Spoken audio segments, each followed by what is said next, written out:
It's another edition of Time About the Movies, and today we're taking a look at the movies released on October 26, 1990. We have 4 films to look at, so let's get right to it. Let's start with the first movie, and of course, when you're only a few days from Halloween, why not release a new horror movie? And how about one with Stephen King's name attached to it? This is Stephen King's Graveyard Shift.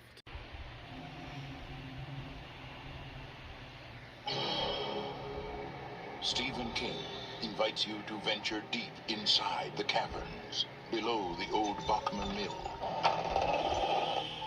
You're not thinking about going down in there? Where a secret lies long forgotten by any living soul. Just ain't no job worth this. The workers suspected. You can't put me down there. You can't put anybody down there. I know things. The owner denies it. What did happen to the fellow that started this job? It didn't work out. And everyone fears it. This place is infested. That might be the understatement of the year. Because one by one, it will devour them all. We're like shrimp in an all-you-can-eat salad bar, and that thing ain't stopping till it's full. Must be some other way out of here. It's blood!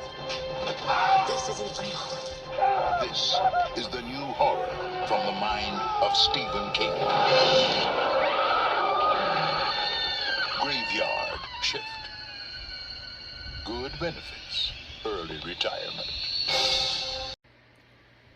Yeah, considering that most of the people behind the scenes didn't really have any projects afterwards, maybe 1 or 2, and considering that Stephen King really does not like this movie all that much, you could pretty much tell that this movie was not really good. It really does not hold a cake compared to some of the other movies he's made, Pet Sematary and Maximum Overdrive up to this point. But, I mean, it's got a loyal following. I mean, Scream Factory put it out on Blu-ray a few years ago, and it does have its fans. It does have its fans, but it definitely does not feel like a movie that's up there with some of the best movies based off of Stephen King material. I mean, there are so many better movies made based off of King books, and this is definitely not one of them. This is a movie that feels very generic, feels very formulaic, feels very predictable, feels very cliched. It's got some nice practical effects overall, but overall the movie itself is just not really all that good. So, yeah, at least that's my opinion. Like I said, it has its fans, but I'm not one of them. So that's Graveyard Shift. Let's go ahead and move on to the next movie, and that is Kirstie Alley and the comedy Sibling Rivalry. Marjorie Turner has a little problem. You should get rid of Harry and have an affair. She's married to it. I think the real reason that you and Harry have never had children is because you don't do it enough. Oh, you are sick. You didn't want to make love, did you? Then one afternoon, You dented your cheese. Marjorie's little problem disappeared My Aunt Jemima. and left her Oh, Indica is a Vita. with one big problem.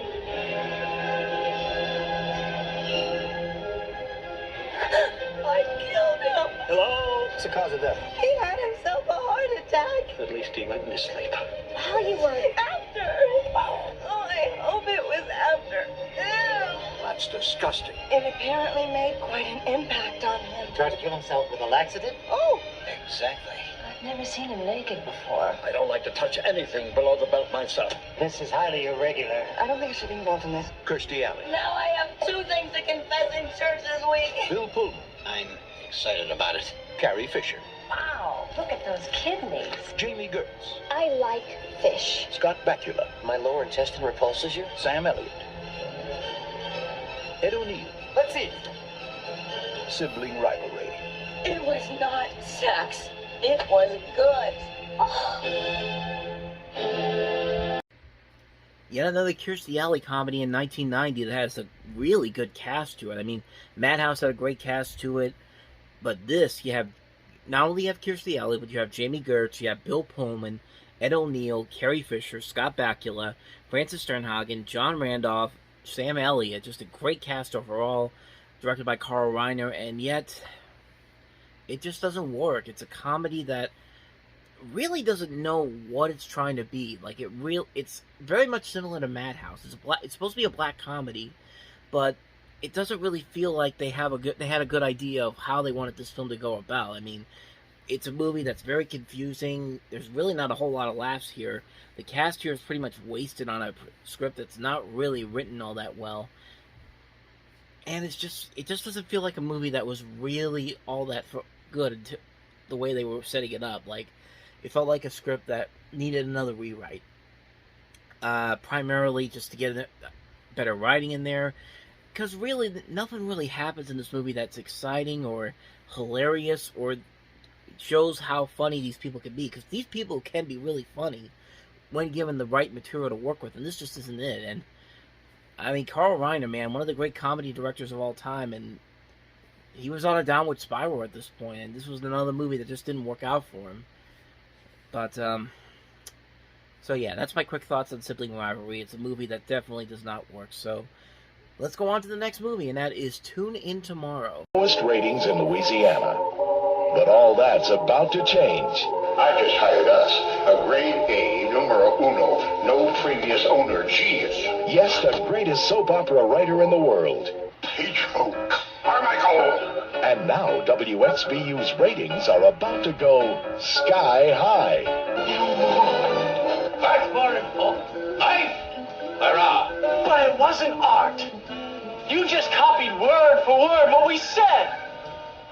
This is madness. Julia was Pedro! Oh, holy bull! Mom's pregnant! Brilliant script. Go away! Julia had nothing to do with it! My God, what a can of worms.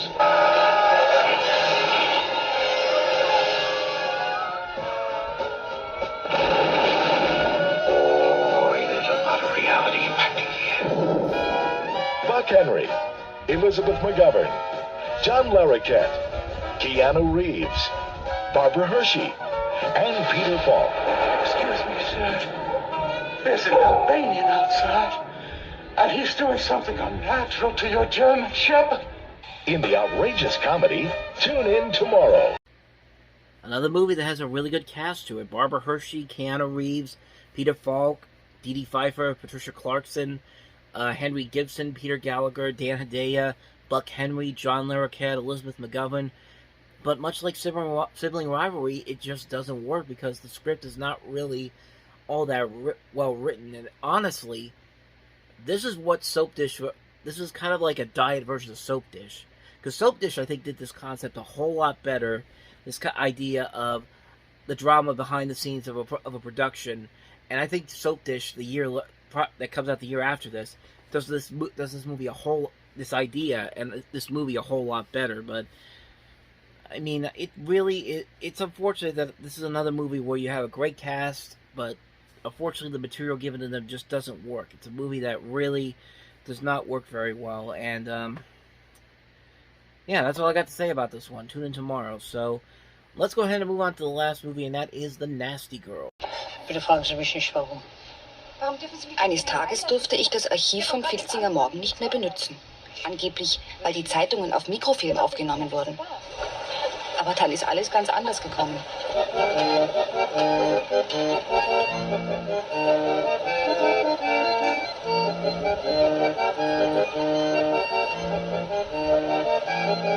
Das ist noch das alte Rezept von meinem Großpapa. Dem Charlie war die Vergangenheit egal. Er sagt, Hauptsache das Geschäft blüht. Der Charlie sagt, die Amerikaner haben seinem Großvater sogar angeboten, dass er in den USA eine Schokoladenfabrik aufmacht. Darum glaubt er nicht, dass der alte Zumtobel ein Nazi-Verbrecher war, wie die Leute manchmal sagen.